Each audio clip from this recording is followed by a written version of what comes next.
செய்தித்தாள புரட்டி பாருங்க. மறுபடி இந்த செய்தி தான் வருது. இன்னொரு பெண் இறந்து போயிருக்கிறா. இப்போதான் சில மாசங்களுக்கு முன்னால தமிழ்நாட்டைச் சேர்ந்த ரிதன்யாங்கிற 27 வயசு பெண் தன்னுடைய உயிரை போக்கிக்கிட்டா. காரணம் டவுரி பிரச்சனை. அவளுடைய பெற்றோர் அவங்களால எவ்வளவு முடியுமோ அவ்வளவு கொடுத்த பிறகும் அவளை அவளுடைய புகுந்த வீட்டார் கொடுமைப்படுத்தி இருக்கிறாங்க.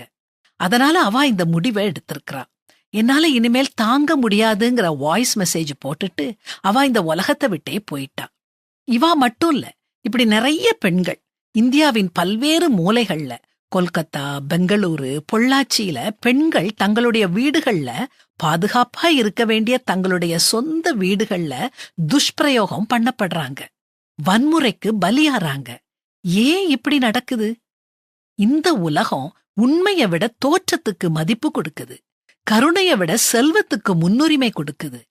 பெண்கள் அன்பானவர்களா பார்க்கப்படுறதுக்கு பதிலா பொருட்களா பார்க்கப்படுறாங்க.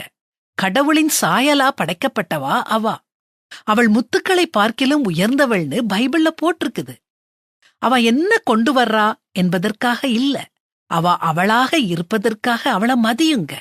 நம்முடைய மாற்றம் தேவை. மாற்றம் சட்டங்களிலோ அமைப்புகளிலோ மட்டும் இல்ல, நம்முடைய இருதயங்களில் மாற்றம் தேவை. ஒருவரையொருவர் கடவுள் பார்க்கும் விதத்துல மரியாதைக்கு, பாதுகாப்பிற்கு மற்றும் அன்பிற்கு தகுதியானவங்களா பார்க்கணும். அது நம்ம கிட்ட இருந்து தொடங்கட்டும். அநீதியை அம்பலப்படுத்துவோம், உடைஞ்ச உள்ளங்களுக்கு தோள் கொடுத்து உதவுவோம். தீமைக்கு முன்னால மௌனமா நிக்காம செயல்படுவோம்.